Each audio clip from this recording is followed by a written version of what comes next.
There you go. Up close and personal for you guys that like big fish. That's quite a mouth right there. I don't care who you're looking at. Shoot. I'm just a big kid at heart. Subscribe to the channel. This thing is all about the great outdoors here in the state of Maine. I primarily fish for lake trout and salmon, stuff like that.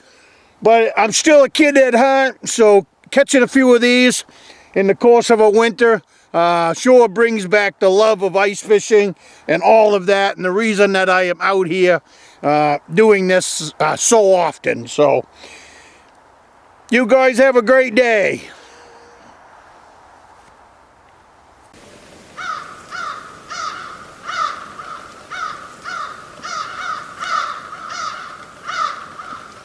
Good morning, my YouTube family. Get yourself a cup of coffee. Today we're going to be talking about, so you want to own a cabin. Especially you want to own a cabin in the state of Maine. Location, location, location. So what I was thinking I was doing, we already went over a little bit of location, you know, as far as finding a piece of property, getting into a small town, and all of that. But let's break the state of Maine down into 4 sections. Let's make it 3 sections. You've got Northern Maine, and then you can come down a little further, and then you've got Southern Maine and Western Maine. Let's draw the line in the state of Maine at let's say the Kennebec River. If you're looking on the map and you see Augusta, that's the state capital. It's actually Northern Maine, Central Maine, and Southern Maine, if you talk to people. But let's talk like hunters. Let's talk like hunters and people that are looking for a cabin, and not necessarily looking to Northern, Central, and Southern, because that doesn't really split it up that much. Now, depending on what you're looking for, if you know, cabin, this, you know, I want to own a cabin, brings in not just the hunters, not just the fishermen, it brings in hikers, it brings in, you know, the list goes on and on and on to why people want to come up here to the state of Maine and get themselves a cabin. Now, if you got lots of money, stay to the coastal area. Stay to the Rangeley Lakes area. You know, if you're looking for that kind of hybrid cabin and location, and money is no object, then you've got the coast of Maine that goes all the way from Kittery all the way up to the Canadian border. And if you want to get private coastal land, then look into, say, what's the town down there? It's, you know, until you get up further, it's quite crowded and quite busy. So let's pick like Machias North. It's very easy to look on the map on the coast and look at Machias North. And if you're looking at Machias North and you're a deer hunter, I don't know exactly how it works, but I know out on some of the islands, it is absolutely polluted with deer. And some of those islands, they allow extra deer, extra permits, extra all over. So that's something that you can look into. And also, if you're looking for a piece of land, say north of Machias, it's going to get less crowded right on the water. From what I've seen. Now, you're going to get less roads and you're going to get less everything, but it is going to get less crowded if you get north of Machias. So that takes that in. Now that's the eastern side. That's what I'm talking about, Southern Maine. That's what I'm talking from Augusta down. So over on the coast, that would be the southeast of my map on the state of Maine. So now let's go to the other side, Western Maine. Western Maine, to me, is the westernmost border of the state of Maine. It runs from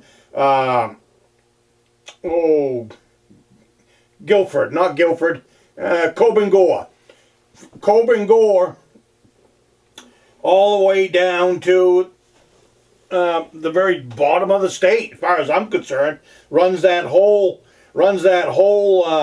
border that we border the state of New Hampshire on. Now, if you're up into the northern end of that, that's mountainous, lakes. You got chain of ponds. You've got lots of lakes. You got lots of streams. There's a few rivers over there.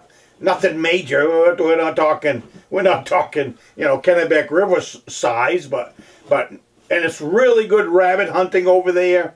It's really good deer hunting up in that area. It's really good, I guess, moose hunting up in that area when you're looking at that side of the state. Now, as far as I'm concerned, the moose hunting is further north. But if you're looking, and then probably in that area, you might be able to find some property at a reasonable price, but I wouldn't hold my breath.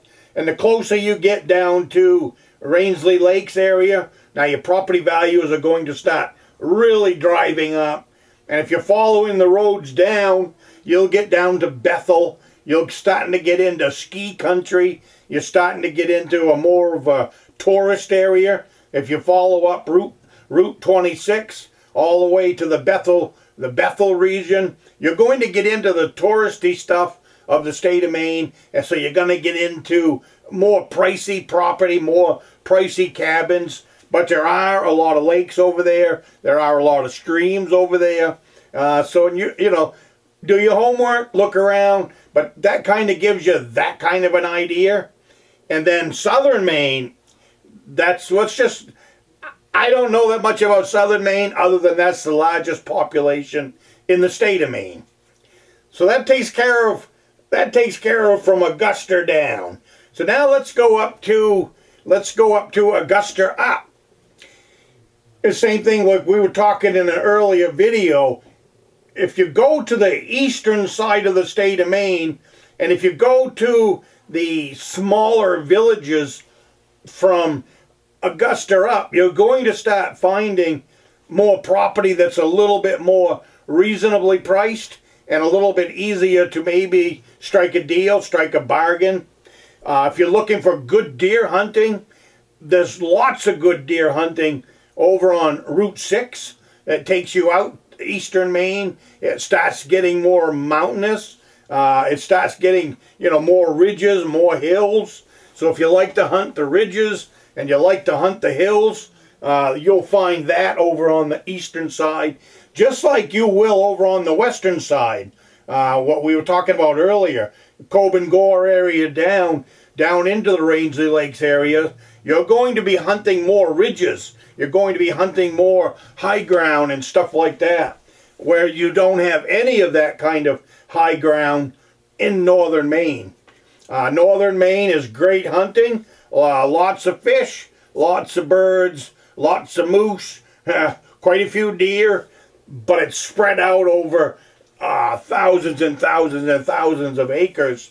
So you're going to have to go up and do your legwork and do some homework to find some property up there. But if that's what you're getting in for a cabin for, then there's been several viewers on this channel since we started that have told me about their properties that they found, their deals that they have found. So, if you're looking for moose, Northern Maine, if you start getting your moose tags and all of that.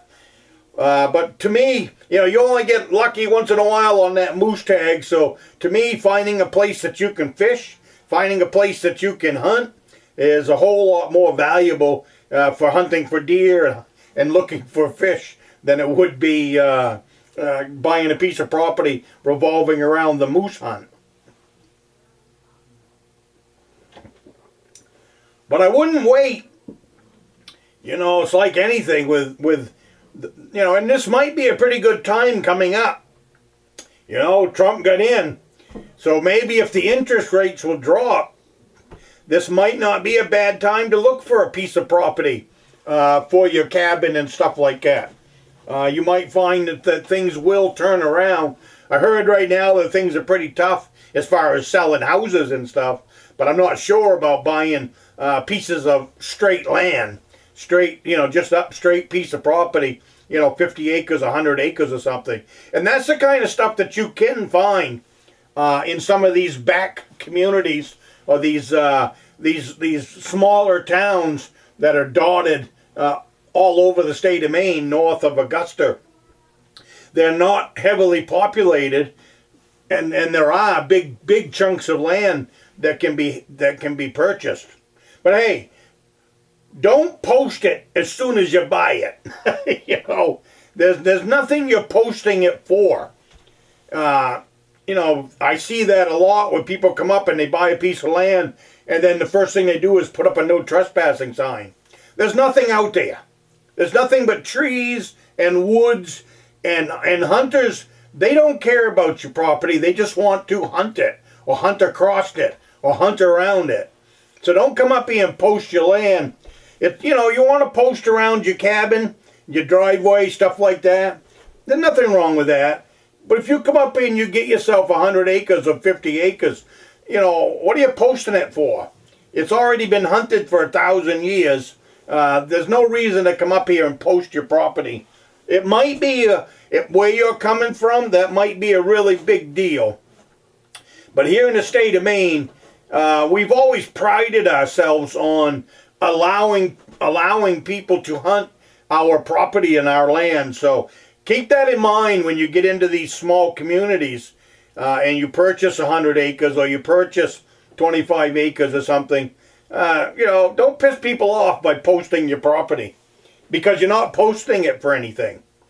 And nobody's going to bother you. I can guarantee you nobody's going to bother you out there. All they want to do is hunt through. Or they might have been hunting that land already for the last 40 years. So you come in, you post it, and you kick them out, and then you go home. A lot of times, people will come up here and they'll buy a piece of property, and they'll first thing they do is post it, and then they only come up for one week out of the year. I don't know where you're from, that might be okay. It's not okay here. So, anyways, you have a great day. This right here probably will take care of location. If you have any other questions on these different areas, drop it in the comments. If you've got an area you're looking at and you want, I've covered the entire state of Maine at one point or another in my lifetime. So if you got any questions, I definitely can throw you some answers. I don't know the permits and all that for each town, but I do know the hunting and fishing. So anyways, you guys have a great week, and I'll see you in the next one.